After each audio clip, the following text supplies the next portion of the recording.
sido más importantes o más trascendentes. En segundo lugar, analizar qué ha sucedido y qué se ha dictado en materia procesal a raíz de esta emergencia de público conocimiento que nos tiene a todos muy mal y nos ha trastocado la vida. Y esa afectación general ha producido afectaciones concretas en lo que hace a nosotros al desarrollo de la profesión de abogados, sea que trabajemos en el orden de la profesión liberal, sea que trabajemos en el Poder Judicial, o sea que trabajemos también como investigadores o educadores en las casas de estudio. Entonces, tratar de analizar en esa segunda parte de manera genérica las normas que ha dictado la Corte Suprema en ese sentido, que afectan la modalidad de trabajo, que afectan las instituciones procesales, para tratar de terminar en un tercer orden con una conclusión, a ver si es, como dice el título de la clase, si efectivamente toda esta normativa de emergencia en definitiva viene o no a profundizar o a mostrar la necesidad de la existencia o de que nos demos en Santa Fe una reforma al Código Procesal Civil y Comercial. Hecha esta aclaración y esta breve introducción, en cuanto a los propósitos de la reforma, yo tengo anotado 6 propósitos, probablemente pueda haber algunos más. Hay aquí en el auditorio personas altamente calificadas que han trabajado directamente en la última reforma, pero yo voy a señalar. En primer lugar, por el propio factor tiempo, nuestro código está próximo, el Código Procesal de Santa Fe, a cumplir los 60 años, y en primer lugar, por el propio factor tiempo, nos ha pasado por encima, hablando un poco más en criollo y no tan formal, nos ha pasado por encima una reforma constitucional, la del 94, que en materia procesal ha dejado instituciones como los procesos constitucionales y proyecciones hacia el ámbito procesal fundamentales. Y en segundo lugar, también nos ha pasado, más cerca acá en el tiempo, el nuevo Código Civil y Comercial, un digesto, que no necesito decirlo, pero todos ustedes lo saben, plagados de normas y de institutos procesales. Entonces, no hay ningún tipo de duda de que por el propio factor tiempo, nuestro código procesal o nuestra legislación procesal necesita y requiere una coherencia sistémica con estas dos grandes modificaciones, una constitucional y otra legislativa, que se han dado en nuestro país. Entonces, es necesario tener un ordenamiento, es necesario una actualización. Yo quiero un solo ejemplo para no abundar, pero es decir, en materia de habeas data, en Santa Fe no tenemos ninguna norma procesal que regule este proceso constitucional de habeas data. Entonces los abogados, cuando tienen que plantear una habeas data, tienen que andar haciendo malabares para poder encauzar su pretensión. Depende a su vez del subtipo de habeas data, porque todos sabemos que hay varios subtipos de habeas data. Y después vienen los jueces, también una vez planteado cuál es el carril que corresponde acordarle. Entonces, nosotros tenemos una mora legislativa que es clara, que es necesaria trabajarla, que es necesaria ponernos las manos a la obra, y no es que uno reclama un código procesal constitucional o habla una ley procesal, no, a lo mejor una ley procesal que contemple en materia de habeas data 15 o 20 artículos o 10 artículos, pero que nos diga cuál es el camino procesal que debe imprimirse a una acción constitucional de ese tipo, o en materia procesal de consumidores, por mencionar algunos ejemplos. Ni hablar de los institutos procesales o las cuestiones procesales que tiene el nuevo Código Civil y Comercial y que nosotros necesitamos regular y adaptar nuestras normas. En segundo lugar, entiendo que uno de los propósitos que estuvo siempre vigente, en el último proyecto, en el último proyecto de reforma, como también en los anteriores, es decir, esto, si bien uno trata de enfocarse más en el último proyecto, vamos a ver cuál será la conclusión, pero no hay duda de que los avances de la ciencia procesal, vamos a ver algunos ejemplos con lo que ha resuelto la Corte en materia de estas acordadas de emergencia. El avance de la ciencia procesal es otro motor para lograr una reforma de nuestro código. Hablemos de la cautelar innovativa, hablemos del poder cautelar genérico, del abuso procesal, de dotar a los jueces, no, es decir, para casos y situaciones excepcionales, de ciertas facultades para adaptar trámites, por mencionar algunos institutos. En tercer lugar, la necesidad que ya está estudiada y se está trabajando en otras provincias, se ha dado su fruto en otras provincias y en otros países, la necesidad de adaptar o establecer nuevas estructuras procesales. Creo yo veo algunos jueces que están aquí presentes y abogados que trabajan en la profesión y han tenido la experiencia de la prueba piloto de oralidad. Una nueva estructura es la oralidad como método de debate. No para todos, siempre eso yo hago la aclaración, sino para un número manejable de juicios, que es así. La idea es así lo que está en la prueba piloto de oralidad. Hoy por hoy, una experiencia, como el nombre lo indica, piloto, que por lo visto está viniendo para quedarse, lo cual estamos todos de acuerdo que lo que es una prueba, lo que es excepcional y viene por una acordada de la Corte, en realidad tendría que venir de una ley de la legislatura de la provincia. En estas nuevas estructuras procesales, la incorporación de los procesos monitorios o de procesos con estructura monitoria, como podrían ser los juicios ejecutivos. Un cuarto objetivo o propósito de un proceso de reforma, modificar los sistemas de gestión. Tratar de focalizar, esto lo demuestra, por ejemplo, en algunas provincias, donde ya el juez queda prácticamente con exclusividad para su participación en las audiencias, para el dictado de la sentencia, para la labor jurisdiccional, y todo lo que sea tarea administrativa y de gestión, hoy por hoy los jueces se ocupan en Santa Fe y trabajan también de administradores, darle el rol a los secretarios u otros funcionarios del tribunal. El tribunal cuenta con buen personal y calificado, capacitado en materia de secretarios que pueden hacer una buena gestión, y siempre, por supuesto, cuando es el secretario el que provee o el que lleva adelante la gestión, tenemos la posibilidad de la revisión o del reclamo ante el superior, que sería el juez. El quinto propósito que me atrevo a mencionar y que creo que cae de cajón, si bien lo dejé en el quinto lugar porque lo tenía así en los apuntes, es esto que tenemos ahora en esta oportunidad de la actividad, que es efectivamente la incorporación de la tecnología y de los medios tecnológicos, de la conectividad. Nos ha pasado en estos últimos 10, 15 o 20 años, uno hasta ya pierde la noción del tiempo, de que la tecnología nos surca y nos ha modificado nuestra vida, nuestra forma de contratar, de negociar, de relacionarnos, de comunicarnos, y por qué no llevar la tecnología al proceso.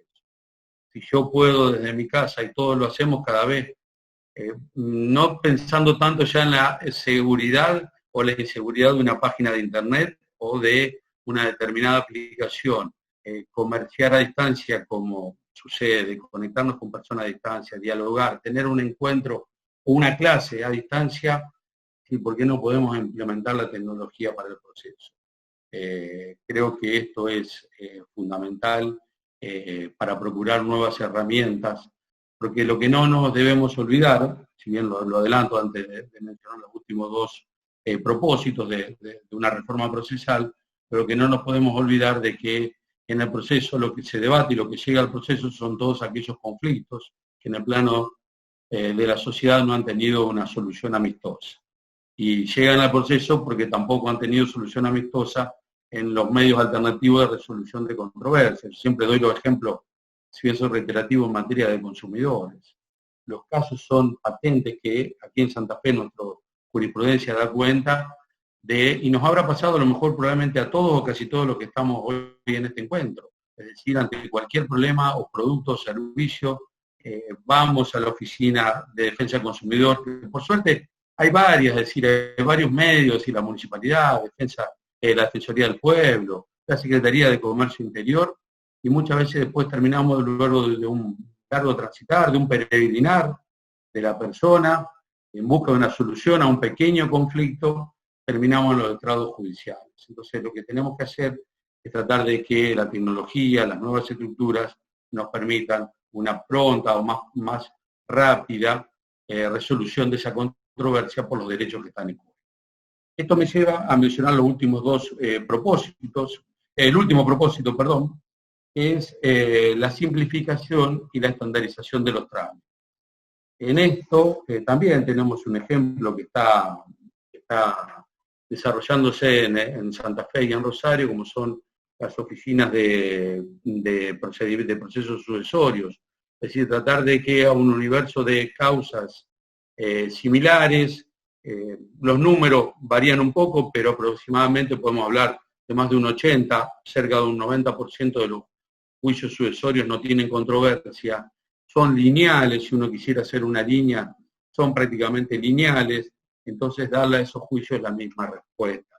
Esta estandarización también se ha ampliado para el caso de las ejecuciones, podemos llegar a ampliarlo también en el caso de los apremios de municipios, de comunas, de la provincia, para los juicios ejecutivos también, que es lo que se aspira. Entonces, creo yo que, es decir, en una primera parte de la charla, creo que esto podemos mencionar como los propósitos que podríamos encontrar en esta reforma en pos y en definitiva de que este proceso, recuerden, yo siempre digo, de que el proceso, hasta los propios maestros italianos, los clásicos, quedaron decepcionados al ver lo que sucedía en la práctica, en la realidad de los tribunales. Porque toda esta ingeniería que se consideró como este método pacífico, en el cual los desiguales se igualan, debaten ante un tercero imparcial con una igualdad de armas, en la práctica, en vez de ser un proceso lineal, termina siendo una especie de electrocardiograma, porque nunca podemos llegar al final.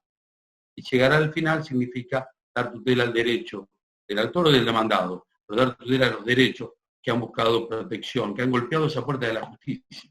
Entonces, tenemos que tratar de buscar de que esa respuesta de la justicia, a través de diversas herramientas, pueda llegar en tiempo útil. No queremos más, no quiero ahondar en esto, ya para cerrar esta parte, creo que todos estamos convencidos de que no queremos más casos Furlan o no queremos más casos Fornerón, es decir, no queremos más los daños irreversibles que ni siquiera una indemnización millonaria con los años le pueda recobrar a la persona o le puede devolver a la persona la capacidad física, intelectual y psíquica que ha perdido como consecuencia de la falta de atención temprana. ¿De quién? Del Estado. Y al hablar del Estado también incluyo al Poder Judicial, por supuesto. Creo que esto como una primera parte, no puse el chat, no sé si hay preguntas, Carlos, sobre esta primera parte, pero si no vos me indicás. Queda tranquilo, yo te aviso. Bien. En segundo lugar, vamos a empezar dejamos esto. En segundo lugar, vamos a analizar de modo general, independientemente de que pueda haber algún cuestionamiento, preguntas o dudas, sobre la normativa que ha sucedido a partir de esta emergencia de público conocimiento que se ha generado con esta pandemia. Para ello, en la provincia de Santa Fe lo que tenemos dictado son acordadas de la Corte Suprema. Por supuesto, todo alto tribunal tiene función legislativa, materialmente legislativa. Creo que no es el idóneo o es el órgano, podría dictar esta norma de emergencia tranquilamente, pero vuelvo a lo que dije en la prueba piloto, no pueden ser estas normas venir para quedarse. Uno nunca sabe si la situación de pandemia va a terminar, va a continuar, va a volver en algún momento, y creo que tenemos que estar preparados en todo tipo de obras. En primer lugar, del análisis de estas nuevas normas, y antes de arrancar con uno de los puntos o meollos principales, creo que lo primero que tenemos que decir es que a partir que empezó toda esta situación de carácter excepcional, lo que ha hecho la Corte con su primera acordada es disponer, y esto lo quiero decir porque muchos de ustedes son procesalistas o interesa el derecho procesal, la Corte dispuso la suspensión exclusiva de los plazos procesales en las actuaciones radicadas o a radicarse en toda la provincia de Santa Fe. Esa primera acordada de esta suspensión de los plazos establecida por la Corte, que fíjense ya pasó tanto tiempo, el 16 de marzo del próximo pasado, fue una suspensión exclusiva de plazos que no fue una declaración de días inhábiles. Con lo cual, las actividades, si bien se suspendieron los plazos, las actividades que no estaban sujetas a plazo podrían realizarse. Si ustedes me preguntan, una audiencia y no estaba suspendida. Después vino una especie de aclaratoria o una resolución ampliatoria posterior, pero hasta ese momento lo que se suspendían eran los plazos. Y yo me pregunto, y acá traemos o podemos rememorar lo que escribió Jorge Peirano de la detención del procedimiento civil, después reeditado por Nova Tesis, los tiempos en el proceso civil. ¿Qué plazo suspendió? Suspendió los plazos que estaban corriendo. Y no importó técnicamente una paralización de los procesos. Entonces, esto lo explica muy bien Jorge Peirano. Entonces, lo que suspendió fue el plazo, si estaba corriendo el plazo para contestar la demanda, para ofrecer pruebas, para alegar, para contestar una excepción, para interponer una excepción, pero no todos los plazos. Por suerte, como toda norma de emergencia genera incertidumbre, como les dije, vino después una norma, una disposición aclaratoria suspendiendo las audiencias, salvo aquellas que fuesen necesarias para evitar la pérdida de un derecho. Muchas audiencias se han realizado en el ámbito de la justicia penal, muchas audiencias en materia de habeas corpus. Y también después vino otra aclaratoria, por ejemplo, en materia de que esta suspensión de plazo debía entenderse en el orden de lo dispuesto por el artículo 239 de nuestro Código Procesal, es que no corre el plazo de caducidad, porque ahí puede haber efectivamente un perjuicio. Me suspendió el plazo para contestar una excepción, pero el de caducidad, si uno lo estudia técnicamente desde el punto de vista procesal, seguía corriendo. Por lo tanto, creo que esa norma vino a clarificar, al igual que en esa disposición también se dijo de que tenía efectos a los fines de la dispensa de la prescripción de lo que dispone el 2550 del Código Civil y Comercial. Fíjense hasta dónde llega esta potestad o esta función legislativa, estos alcances legislativos que ha tenido la Corte. No es hora de juzgar si está bien o está mal, creo que lo importante es analizar el contenido y se enmarcan hasta aquí, creo, en tratar de dar certidumbre a los derechos, dar certidumbre a los litigantes, dar certidumbre a los profesionales.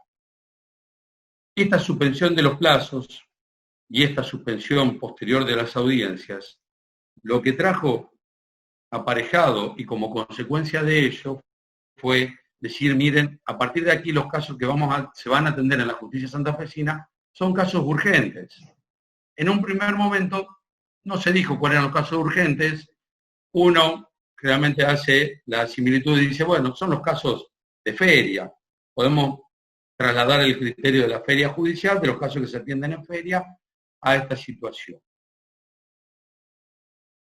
¿Por qué? Porque la Corte, y en función de toda esta normativa nacional del aislamiento social preventivo y obligatorio, todas estas disposiciones lo que atendieron es a evitar la circulación de personas en el Poder Judicial, la permanencia de los integrantes del Poder Judicial a los efectos de evitar que esta pandemia produzca los mayores estragos.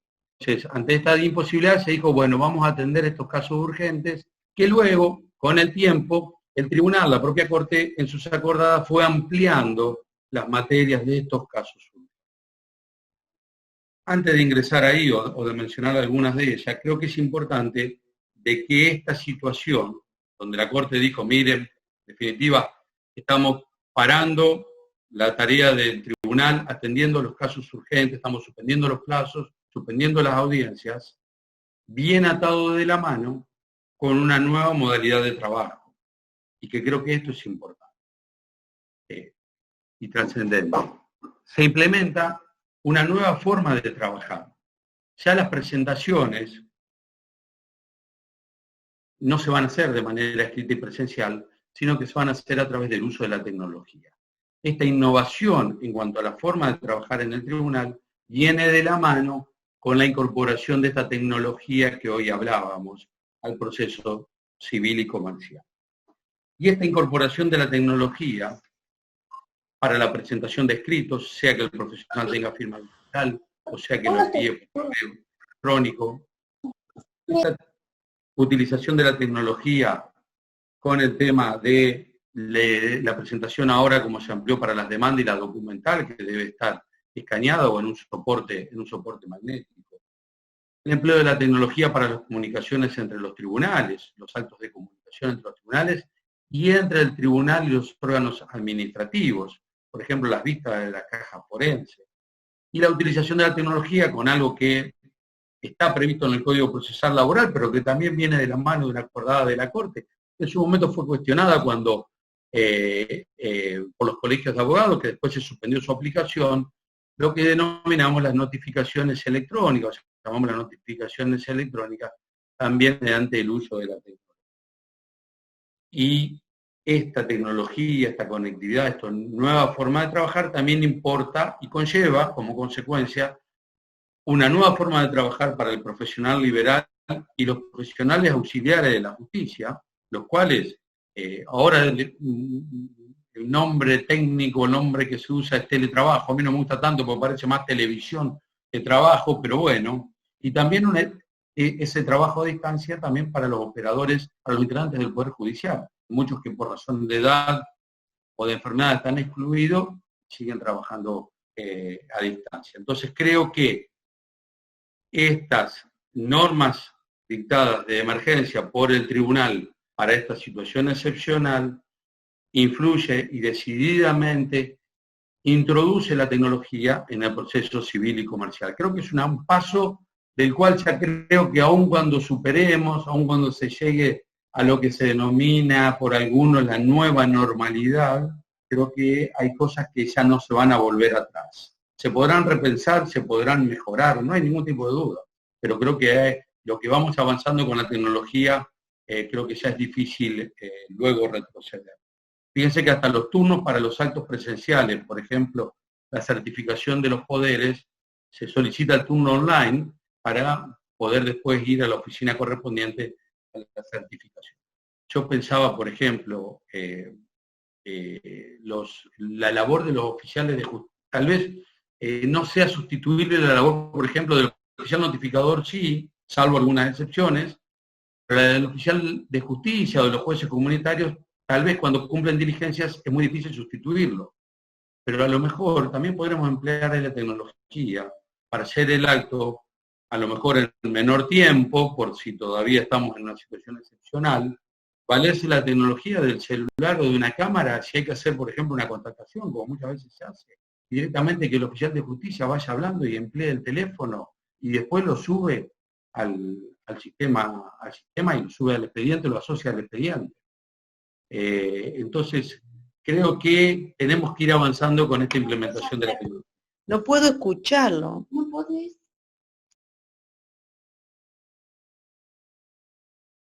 Bien, no sé qué ahí ha pasado. Entonces, tenemos nueva modalidad, a raíz de toda esta situación, tenemos una nueva modalidad de trabajo, en eso creo que no tenemos ningún tipo de duda. Esto genera también como consecuencia nuevos esquemas de gestión. Hoy por hoy, y lo que se ve en la realidad de los juzgados, de los tribunales santafesinos, es un rol más preponderante, muy preponderante del secretario, del actuario, en cuanto a la gestión de los escritos que ingresan, de los vía mail, de los correos electrónicos.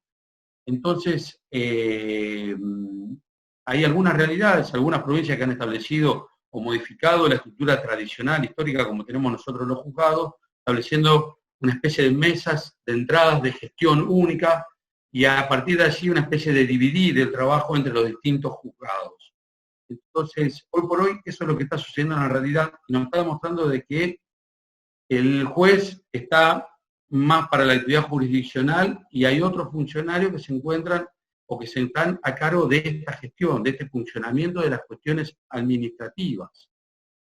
Lo cual pareciera ser positivo también, una nueva manera de organizar las tareas judiciales.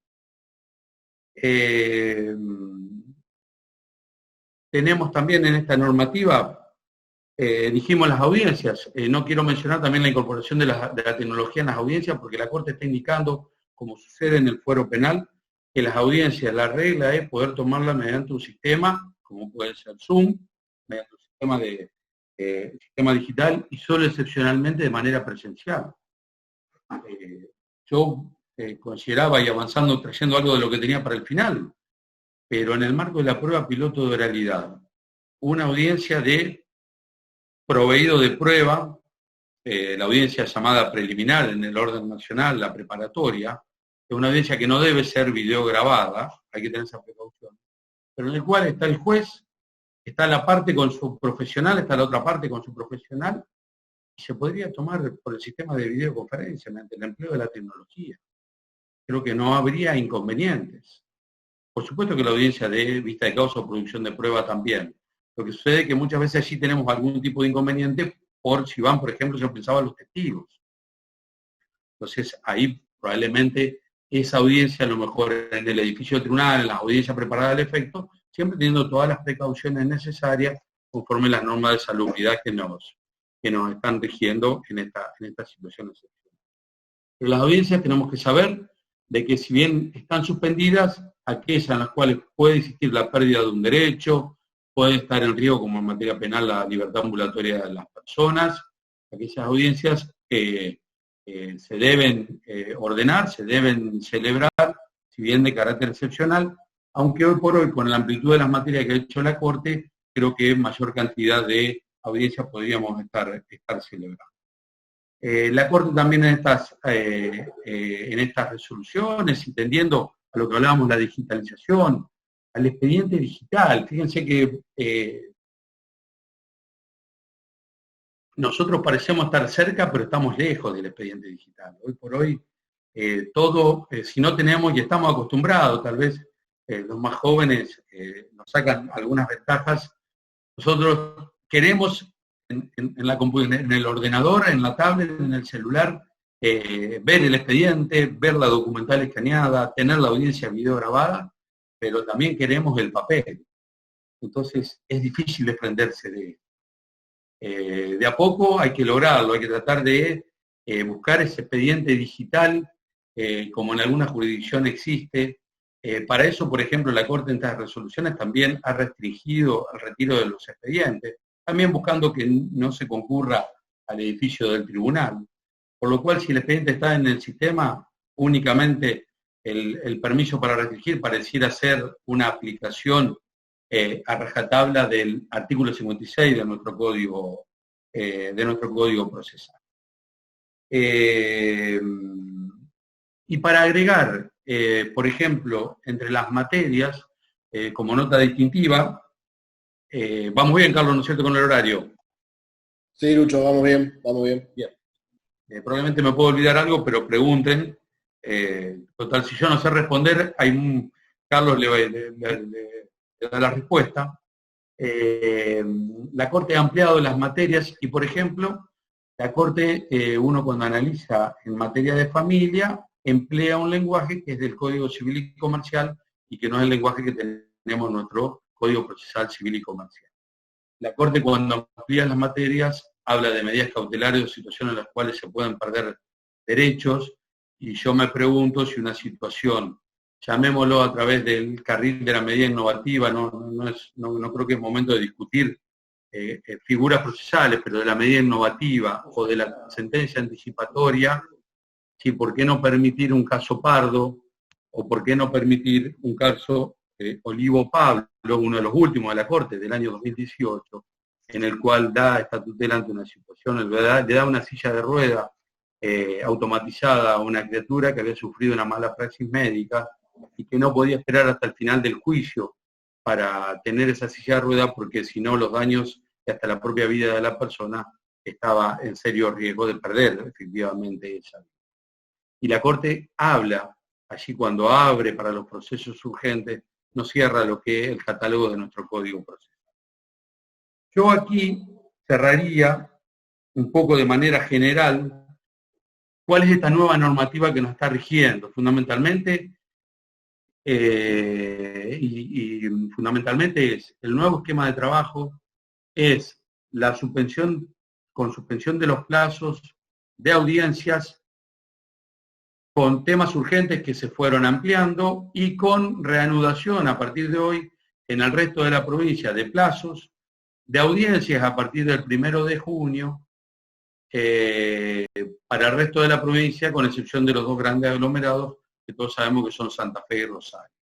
Y también con la incorporación de la Corte, quiero resaltar esto, de las notificaciones electrónicas, las cuales, según lo dicho por la Corte, para las materias urgentes que fueron habilitadas, o se habiliten durante este periodo, pues todavía se pueden habilitar en Santa Fe y Rosario, se habilita y para esas materias se autoriza la notificación electrónica conforme ese reglamento que elaboró en su momento el alto tribunal.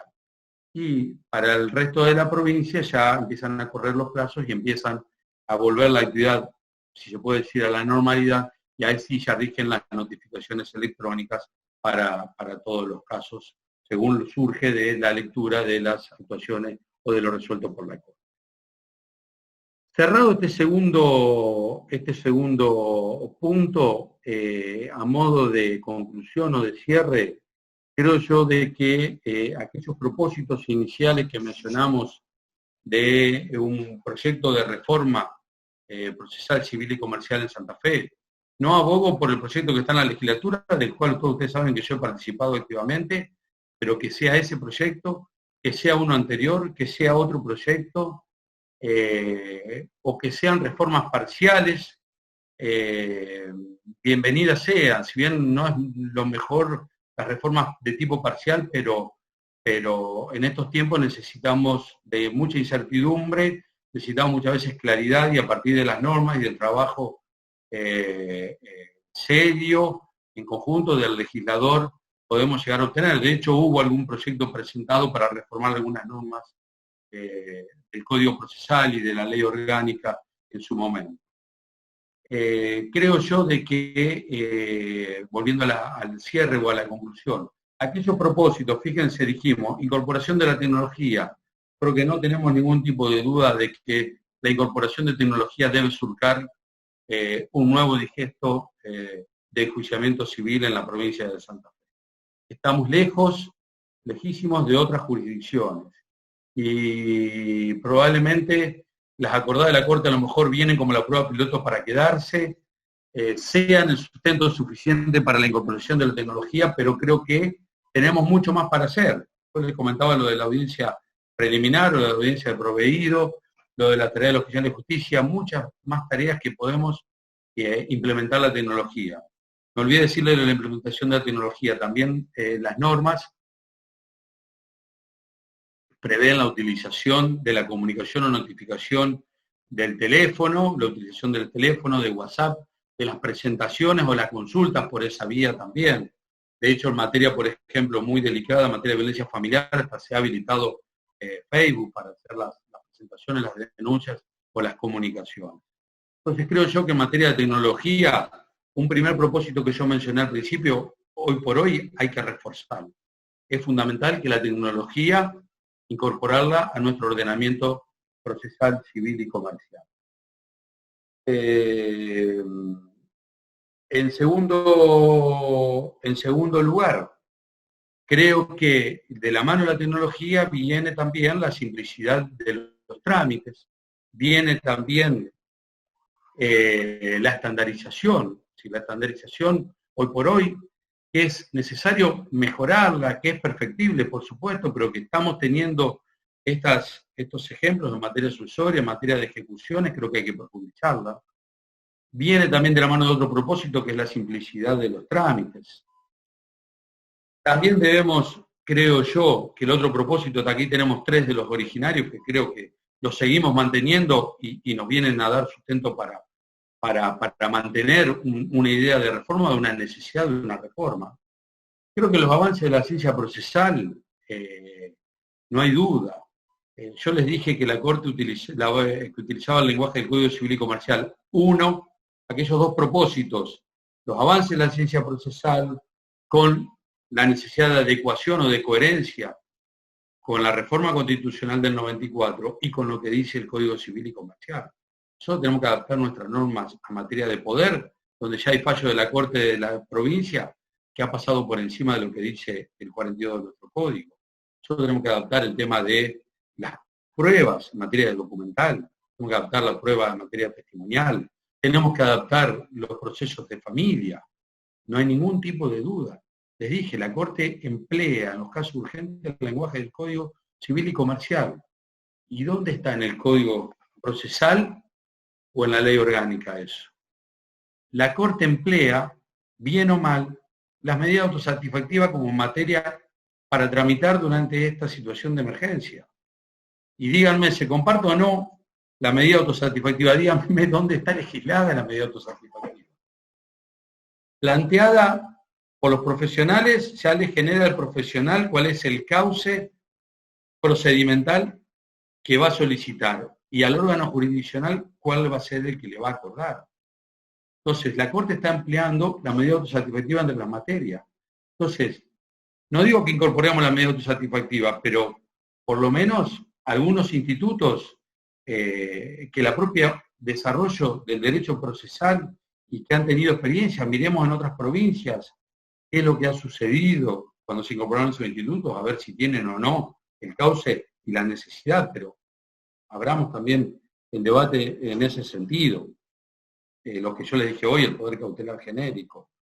Creo que lo del Código Civil y Comercial, vuelvo a insistir, y la reforma del 94 cae de maduro, y creo que el último propósito de las nuevas estructuras procesales, si bien algo ya mencionamos, con la incorporación de trámites cuasi-monitorios, o con la incorporación de los juicios por audiencia, para cierto número de expedientes que sean manejables, en el cual se redefinan los roles bien del juez y los roles de los secretarios o de los funcionarios del tribunal, separar tareas administrativas de tareas jurisdiccionales, creo que es otro de los propósitos de un proceso de reforma que esta situación de emergencia viene a consolidar.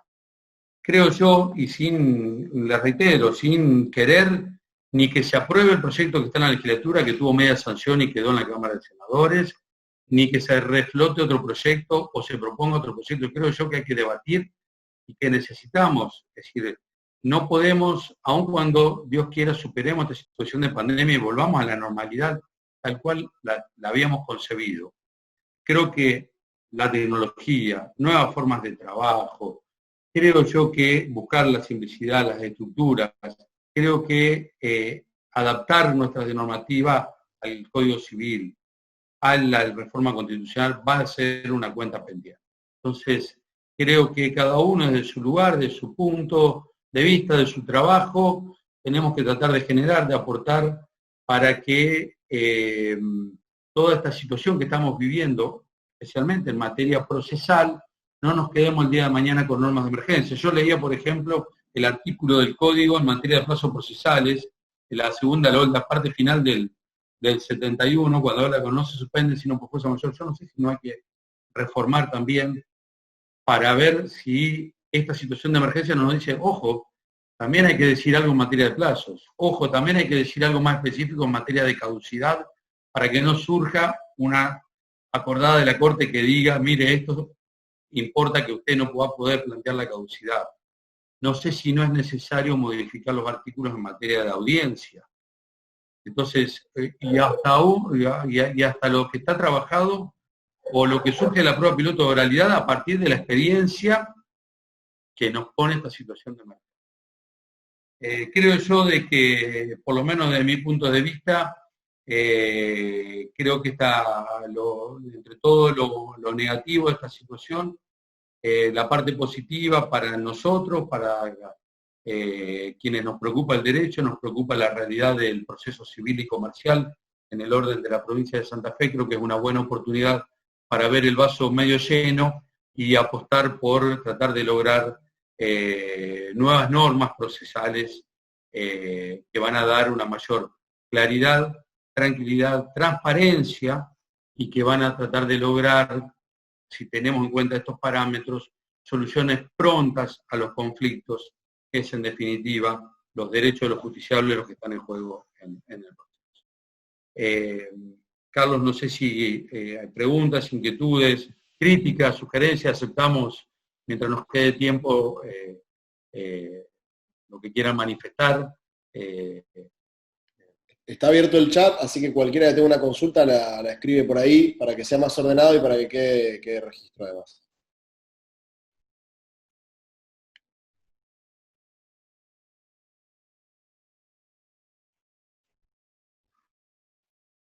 Vamos a dar un rato por si alguno le tiene que escribir.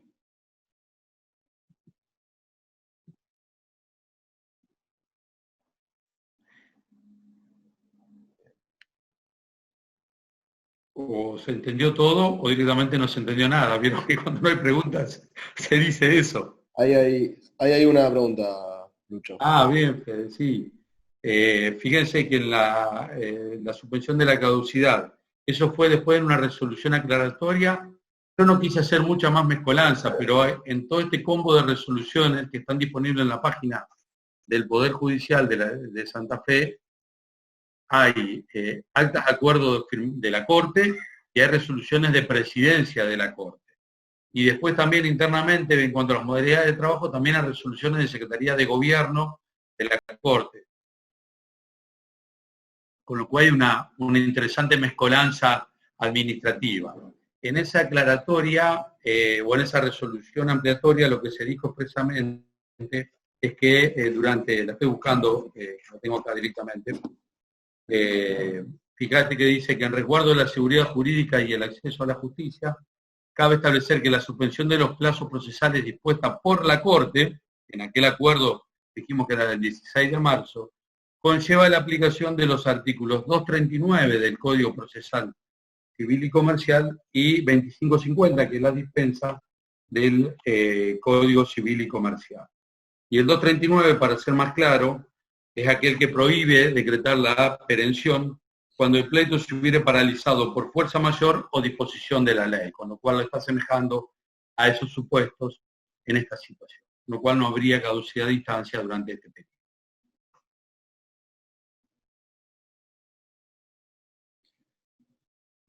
Ahí aparecieron dos más, Lucho. Una de Fede completó la idea. Si la lees o querés que... A ver, léela porque no la vi. Ahí está. En concreto, si al 20 de marzo quedaban 3 meses para una caducidad, luego tendremos 3 meses desde que se reanuden los plazos. Sí, sí. La pregunta. Sí. Y después hay otra. Sí. Ok, ahora es como que hay más. Fíjense que esta situación, creo yo que también puede ser motivo de regulación en materia de caducidad, lo que dijimos hoy. Hay que contemplar, esto nos ha demostrado de que hay muchos institutos o instituciones que creemos que tenemos que volver a regular o volver a estudiar, rever. Esto nos hace pensar. Sí, Carlos. Hay un par de preguntas más. Sí. Te lo leo en el orden que van apareciendo. Juan pregunta, ¿por qué motivo legal no se pueden tramitar los divorcios que se presentan unilateralmente, es decir, sin presentación conjunta? Eso ha sido una decisión, es decir, los temas que ha ampliado la Corte es una decisión política del tribunal.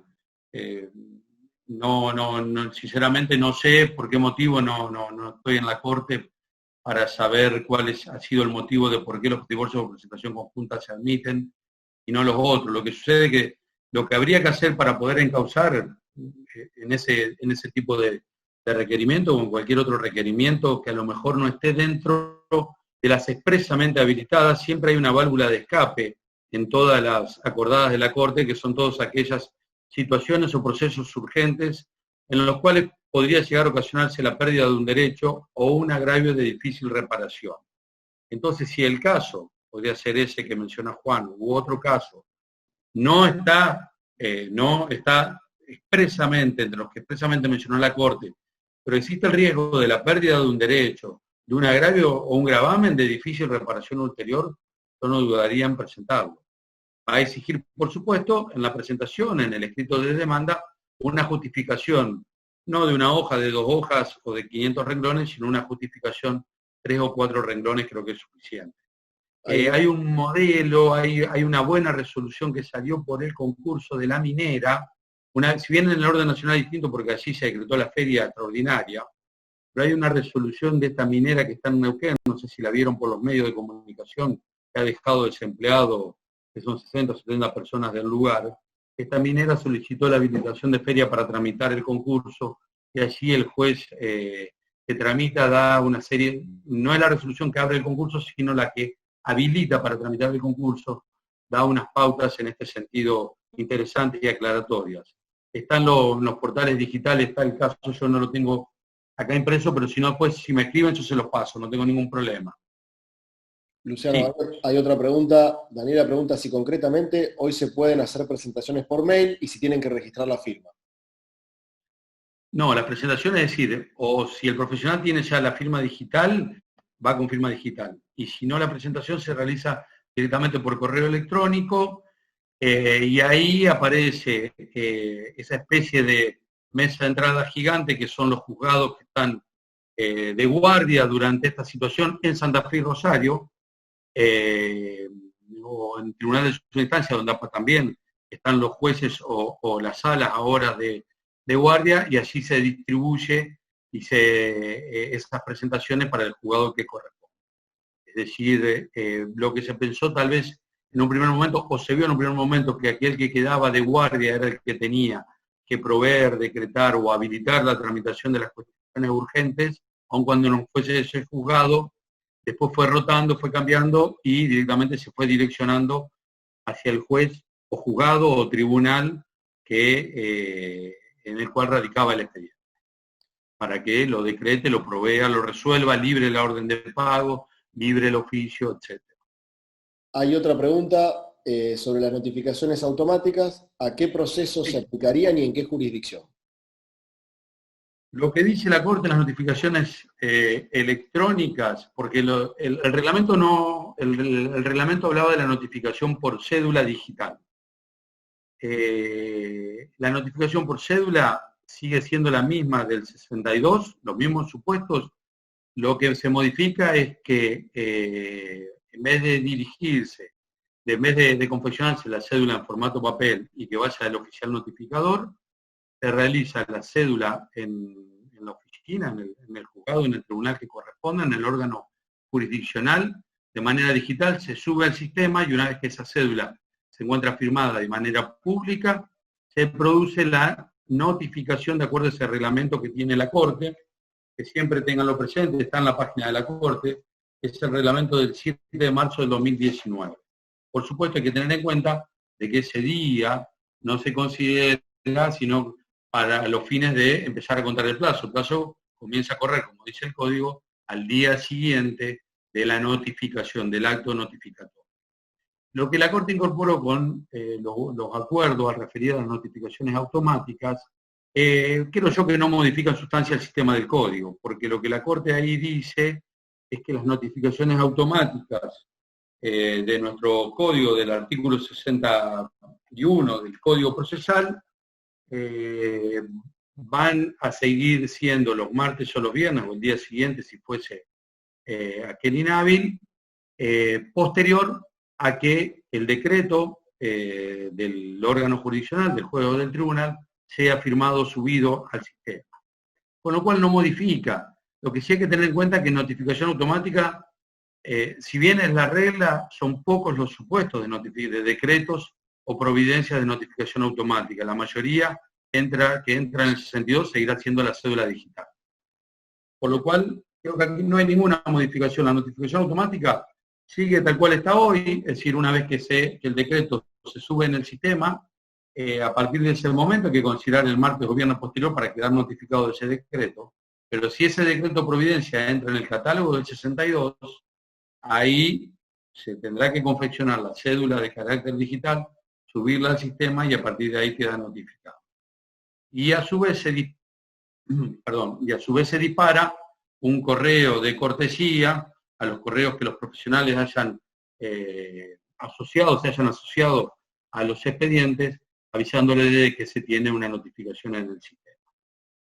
Como cuestión práctica, en su momento cuando parecía que se venía el año pasado la notificación de esta manera, la notificación electrónica, me recuerdo que nosotros en la sala sacábamos un decreto pidiéndole a los profesionales que en la próxima presentación, cualquiera sea, nos acompañen el correo electrónico para tenerlo y agendarlo como correo de cortesía. No tengo los números, pero de hecho no lo hemos hecho nosotros solos, muchos de los juzgados y salas y cámaras lo han hecho, pero les decía, no tengo los números, pero hay un alto porcentaje de correos cargados y asociados a los expedientes. Lucho, hay otra pregunta de que cómo se están manejando las notificaciones automáticas cuando se entiende que los plazos procesales se encuentran suspendidos. Claro, lo que pasa es que lo que hablamos de las notificaciones automáticas es para aquellos distritos o para el resto de la provincia donde empezaron a correr los plazos a partir de hoy, del 26 de mayo. A partir de hoy, que se reanudaron los plazos en el resto de los distritos, salvo los grandes aglomerados, ya rige el sistema normal y ya no hay casos urgentes, ya directamente hay que tramitar todo. De hecho, tenemos para los órganos de segunda instancia de Santa Fe alguna incoherencia, o no sé si incoherencia, pero hay un poco de pata renga en el tema del trabajo, porque los juzgados del interior, de los cuales lo veo a Mario ahí, que somos superiores, retoman la actividad prácticamente normal. Entonces, si bien con limitación en cuanto a la concurrencia, si bien mediante el empleo de las tecnologías para los actos en los cuales es necesario evitar la presencia de profesionales y de las partes y de auxiliares al tribunal, ya ahí rigen las notificaciones. Las audiencias en el interior es a partir del 1 de junio, eso sí hay que tenerlo en cuenta, con una reprogramación, que es lo que indicó la Corte, de aquellas que se iban a celebrar durante este periodo y no se celebraron, no se efectivizaron. Hay otra última pregunta y creo que ya la respondiste, pero bueno, para hacer una presentación por mail hay que registrar previamente la firma. Tengo entendido que no, salvo que alguien me corrija, pero acá Gaby me dice que no, directamente, porque es más, nosotros los que nos enviaron, por ejemplo, a la sala, nos han llegado una gran cantidad de mail, directamente ahí la secretaria o el personal lo imprime y directamente uno lo ve como si fuera una impresión del mail. Entonces, no hay que registrar la firma. Creo yo de que vieron que yo hoy dije vamos a tratar de sacarnos el expediente de papel, es muy difícil. Ahora es decir, en el tribunal la forma de trabajar, pero no importa, de a poco creo que hay que empezar a modificar esta manera también de trabajar. Verlo en la computadora, probablemente a lo mejor en la computadora es muy difícil leer una sentencia si tiene 20 carillas, 40 carillas, porque a lo mejor atenta a la lectura. O una demanda realmente extensa, pero si no, tratar de empezar a familiarizarnos cada vez más con los dispositivos que nos brinda la tecnología, y de paso ayudamos a evitar la despapelización. Despapelización que también se evita, creo yo que es otro debate que en su momento se dio en la comisión de la última reforma, del proyecto de reforma, pero a ver qué hacemos con las documentales. Es decir, la Corte está pidiendo ahí en sus normas que la documental, hoy yo lo dije, se suba por vía digital. Los juzgados están abarrotados de documental, de libros de comercio, como se presenta un concurso. Y por supuesto tiene que estar disponible cuando el juez, las partes, un perito, requiere un libro, requiere una documental, inmediatamente ponerlo a disposición para que ahí sí quede en custodia en el juzgado. Pero si no, tratemos y aspiremos a que algún día podamos llegar a tener un expediente digital, lo cual nos va a ayudar a todos también para mejor trabajar. No tenemos, y ustedes saben, les pasa a los abogados que van al tribunal, y nos pasa, veo muchas caras de gente que está en el tribunal, los espacios en el tribunal no son gigantes. Se han cerrado a nivel nacional la Cámara Nacional de Seguridad Social y juzgados porque se caía al piso de la cantidad de expedientes administrativos que tenía. Y hoy por hoy las necesidades de un Estado o los gobernantes, hoy por hoy las necesidades pasan por otro lado, primordialmente, más en esta situación de emergencia, y no por dotar al tribunal de nuevos edificios. Parece que eso también tenemos que hacerlo allí. Sí. Luciano, hay otra pregunta referida a si se tiene que denunciar el mail en todos y cada uno de los expedientes que tengan en trámite o solo de aquellos cuyo trámite esté habilitado. No, es decir, la Corte en esas acordadas lo que le pidió a los colegios profesionales es efectivamente que acompañen la lista de los correos electrónicos de los abogados matriculados para cargarlo en el sistema y asociarlo a los expedientes. En un primer momento, es decir, se asociaba por expediente, lo cual creo que era muy complicado. Creo que lo que se está logrando, se ha logrado, habría que corroborarlo bien con informática, es, y que creo que sería lo correcto, es decir, lo ideal en el sistema, es decir, una vez que Federico Celasec denuncia su correo electrónico, tendría que dispararse y asociar ese correo electrónico a todos aquellos expedientes en los cuales él está trabajando como profesional del derecho. Entonces, a partir de ahí, ese correo de cortesía, porque no se olviden de que en ese reglamento que yo les mencioné en la Corte, que es necesario tenerlo, fíjense, ese reglamento de notificación electrónica no tiene sustento en nuestro Código Procesal, que fue en su momento la queja de los colegios de abogados, que la Corte la atendió y suspendió la aplicación para el fuero civil y comercial.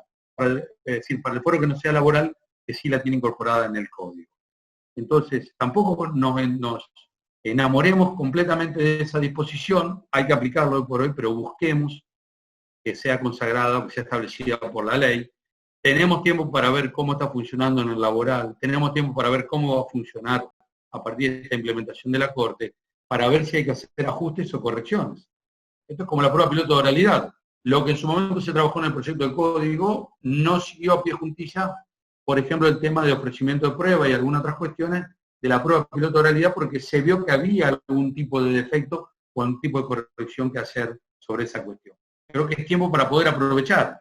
Y creo que también si uno pregona o uno dice, miren, tenemos que buscar una reforma, la reforma no la vamos a tener mañana. Esa también es una realidad. Hoy creo que las preocupaciones y las ocupaciones de quienes lideran nuestro país, de que tienen los cargos políticos, de quienes ejercen los distintos poderes del Estado, están pasando fundamentalmente por otro lado y no tanto por cuestiones a lo mejor para nosotros importantes, es necesario aprovecharlas, pero que a lo mejor no mide en esa balanza de dónde están pasando hoy las necesidades. Y creo que con razón. Sí, Carlos. A ver. Saber si ante situación se realizarán ajustes en la reforma y cuál es la demora. Sí, hasta lo que yo sabía, es decir, uno lo puede entrar a la Cámara de Diputados y está allí el proyecto que tuvo media sanción. Entrando en la Cámara de Diputados de Santa Fe, ahí está el proyecto con algunas modificaciones que en su momento tuvo en la Cámara de Diputados y había entrado al Senado. Yo desconozco en realidad, traté de indagar por internet, no he encontrado nada. No sé si está mi Quicho ahí para a lo mejor para comentar algo, agregar algo más, pero podrá hacer yo vuelvo a decir lo mismo, podrá hacer ese proyecto, podrá hacer ese proyecto con modificaciones, podrá hacer un nuevo proyecto, pero creo que tenemos que poner manos a la obra para lograr una legislación procesal que por lo menos tenga esta base que creo que generalmente está consensuada. A lo mejor alguno puede tener alguna disconformidad con esta postura o con la otra, es para debatir, pero por lo menos creo que entre todos tenemos una serie de elementos comunes, como decir, bueno, a partir de estos cimientos básicos vamos a empezar a tratar de construir. Porque si no, tal vez el temor sea en definitiva que todo lo que viene de emergencia, como en nuestro país, y quiero mencionar la emergencia económica, las leyes de emergencia económica, la doctrina que son temporarias, que vienen por alta situación, vienen para quedarse. Y la prueba piloto, bienvenida sea que viene para quedarse porque está dando respuesta, pero necesitamos las normas, necesitamos que sea legislada, necesitamos aprender de cómo está funcionando, dónde hay pequeños defectos, dónde para mejorar, para tratar de hacer una mejor legislación. Creo que Santa Fe es siempre una provincia que se ha caracterizado por legislación avanzada, la Constitución del 62, los códigos del 62, la Constitución del 21, que fue la primera constitución del país, dio los atisbos de lo que luego se conoció como recurso de amparo. Nos hemos quedado. La ley 10.000, que fue avanzada en su época. Nos hemos quedado en materia procesal. Creo que en eso estamos todos de acuerdo. Bien. Carlos, si no, creo que estamos en la hora. Estamos en hora, no hay más preguntas, al menos acá en el chat. Espero no haberlos aburrido, espero que se hayan sentido cómodos y cómodas. Les agradezco a todas y todos. Nuevamente el agradecimiento para el Fede, para Carlos y para todos los amigos que veo en la pantalla, alumnos y alumnos, compañeros de trabajo, veo los chicos que estaban conmigo en el juzgado. Así que para todos, muchísimas gracias, realmente ha sido un gusto y celebro este encuentro y ojalá que sigan Carlos y Fede haciendo nuevos encuentros porque creo que son muy positivos para debatir otros temas o que venga alguien con un punto de vista totalmente diferente porque uno no tiene la verdad sino que solo trata de aportar para tratar de mejorar en el ámbito procesal que creo que nos debemos una mejora. Gracias y un afectuoso saludo y a cuidarnos y cuidarse todos y todas que es mejor para salir de esta situación. Gracias, Carlos.